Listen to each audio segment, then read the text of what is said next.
Today we'll be doing an unboxing and review of the Gamemax Aero ATX computer case as shown here. I chose this case because I thought it seemed like a good value when I bought it. I bought it for $70, and it's got two 200mm fans in the front with mesh, so this might be a good airflow case, and tempered glass on the side. And also an interesting feature, it comes with an IR remote to be able to control the ARGB that the two fans in front have and the fan in the rear. For the specs of this case, on the side it shows you that this is a mid-tower case. It is sort of on the smaller side of a mid-tower, and material, it says it's 0.5mm SPCC. The side panel is tempered glass, and it accepts for motherboards ATX, micro ATX, and ITX. And the power supply, it accepts ATX on the bottom of the case. For the I/O panel in the front of this case, it has one USB 3.0, one USB 2.0, an HD audio jack, and an RGB controller button, along with the power button. For drive bays, it has one 3.5-inch hard disk drive bay and three 2.5-inch SSD drive spots, and it has 7 PCIe expansion slots. For available cooling in this case, it comes with two 200mm fans in the front, as was mentioned before. They are ARGB. And it also comes with the included rear fan, which is one 120mm fan. And then you can also add two additional 120mm fans to the top of the case. For compatibilities, it has VGA card length of up to 340mm and CPU cooler height up to 170mm. And it just goes over the chassis size, package size, and the weight of the case. So let's take a look at this case as we open it up here.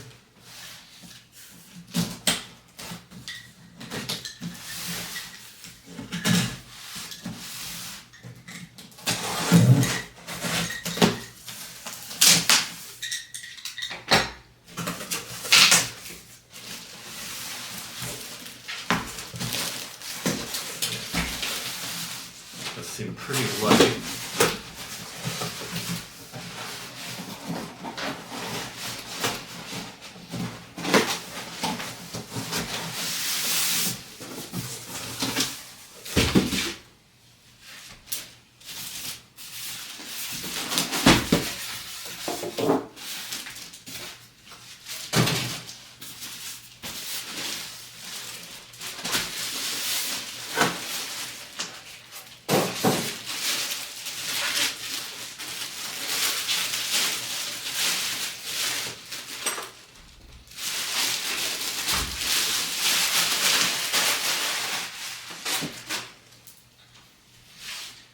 So this is a bit of a lighter case. There's a removable dust filter at the top here. And you can see the I/O, the USB, and the RGB controller, and the power. And it's probably a reset switch, hopefully. And it's actually got split audio jacks. And then you can see the mesh front panel here with the two 200mm fans.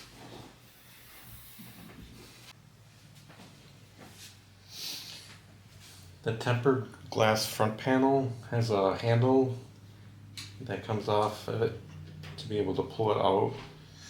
And it's hinged on the side, and it can be just lifted up off the hinges.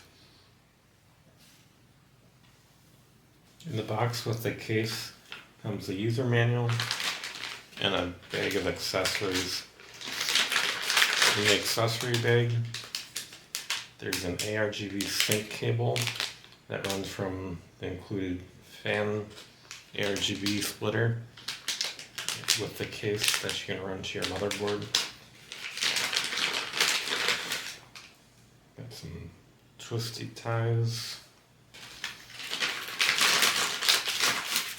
It's got an infrared remote to be able to control the RGB on the fans in the system.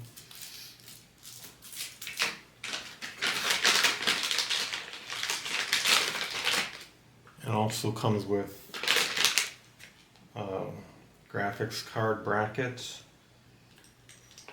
See how useful that is.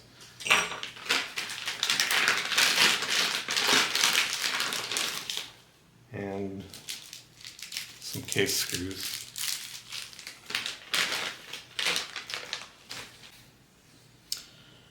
Another thing to note about this case is that the top panel here is not removable. It's riveted to the case. And to remove the rear panel, there's just 2 thumb screws, not captive, that you can remove to remove the case. That just pulls out.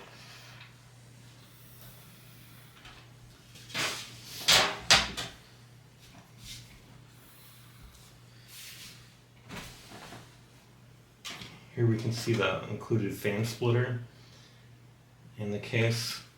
See, it's somewhat cable managed already.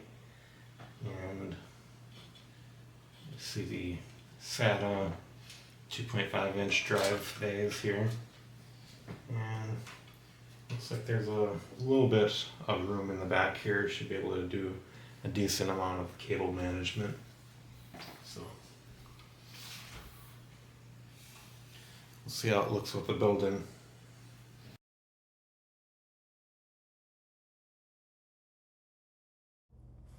Before we go over my review of this case, I wanted to cover one misleading aspect of the manufacturing's advertising of this case. And if you take a look at the build that I put in this case, you might be able to see something that's a little unique as to how I set up the build in this case, and we'll go over why I had to do that as we go over the misleading aspect to the advertising for this case. Here we see the website for Gamemax's Aero computer case, and I just wanted to show some of the promotional materials they gave here that is pretty misleading on some of the features of this case. And here you'll see it says that it supports cooling fans and water cooling. And if you go further down, it'll show that for the water cooling that it supports top water cooling, either 120 or 240 millimeters. And I found that not to be the case at all, that you're not able to fit any radiator and fan on the top of this case. There's just not enough room. The motherboard is mounted too high up in this case to be able to support that at all. The radiator and fan will conflict with the heat sink on the motherboard and the memory, unless maybe if you had some low profile memory it might work, but I couldn't get the radiator to fit on top in this case with my motherboard. So what I ended up doing was doing a push-pull radiator setup on the front of the case with the 200 millimeter fans, and then the radiator and the 2 fans that came with the radiator. And that just barely gave me enough clearance for their graphics card for the 3070 that was in the case. So if you had a larger graphics card, you might not even be able to do water cooling at all with an AIO in this case. So Just something that I thought was misleading about this advertising here in this on this case, and what I found to be um, my experience with the case. So just wanted to make you aware of that you might have to do some creative thinking to get the cooling situated in this case if you wanted to go with an AIO. Here you'll see the test system components for the thermal benchmarks that I take. The important parts here is the CPU is an Intel Core i5-13600KF using a ID cooling iSlow 240mm AIO, and the video card is a Gigabyte Vision OC RTX 3070. Here are the results for the thermal performance benchmark that I took on this system, and I compared it against the Gamemax Spark, which is the only other review I did with this same test system in it. And looking at some of the numbers here for the GPU stress test that I did, the hotspot max on the Aero was an 81 degrees Celsius, and the GPU stress test max temp was 70 degrees, and that's slightly better than the GameMax Spark by about 4 degrees. And for the CPU stress test that I did on the system, it had a worse performance than the GameMax Spark because of the setup I had to do. It had a 78 degrees Celsius max temp compared to the 75 degrees of the GameMax Spark. So I was actually expecting it to be the other way around, with Gamemax Aero having worse GPU temperatures because of having the only intake on the AIO. But the CPU did worse probably because of having to use low static pressure on the intake in front of the radiator. So with those 200 millimeter fans, so that probably didn't do it any good. So these are the results, which are decent, but nothing special. And we're also comparing it against a micro ATX case, much less capacity for cooling in it. Now I'll go over what I thought were the pros and cons of the Gamemax Aero case. One of the pros for the case is that it has good aesthetics. I think most people would be happy with the way that a build looks in that computer case. A second pro for the case is that it has good value, in my opinion. I bought it for $70 and I've seen it for less than that. And for what's included with the case, with the fans, the RGB fans and the hub, it's a pretty good value on what you're getting. Another pro of that case is that it has good thermal performance with the included fans, as long as you're able to overcome not being able to basically use an all-in-one cooler with if you're going to be using a tower cooler instead for your CPU. And another pro of the case is that it's small. It won't take up a lot of room on your desk or wherever you have it. And another pro for the case is that it's lightweight. It's not going to be hard to move around or to use it. And although it was lightweight, it didn't feel flimsy. It was still pretty sturdy. And as for the cons for this case, it's actually going to be the same as the last two pros for the case. One of the cons is that it's a small case and it's unable to fit the all-in-one cooler mounted to the top of the case, even though it advertises as being able to do that. And then also it leaves little room for cable management on the back of the case. So that's something that you'll have to look out for, especially if you want to use like cable extensions. It'll make it even more difficult, or a lot of RGB in the case. Then the other con is that it's lightweight, so it's probably not the most durable case, and you probably wouldn't want to test the durability of the case.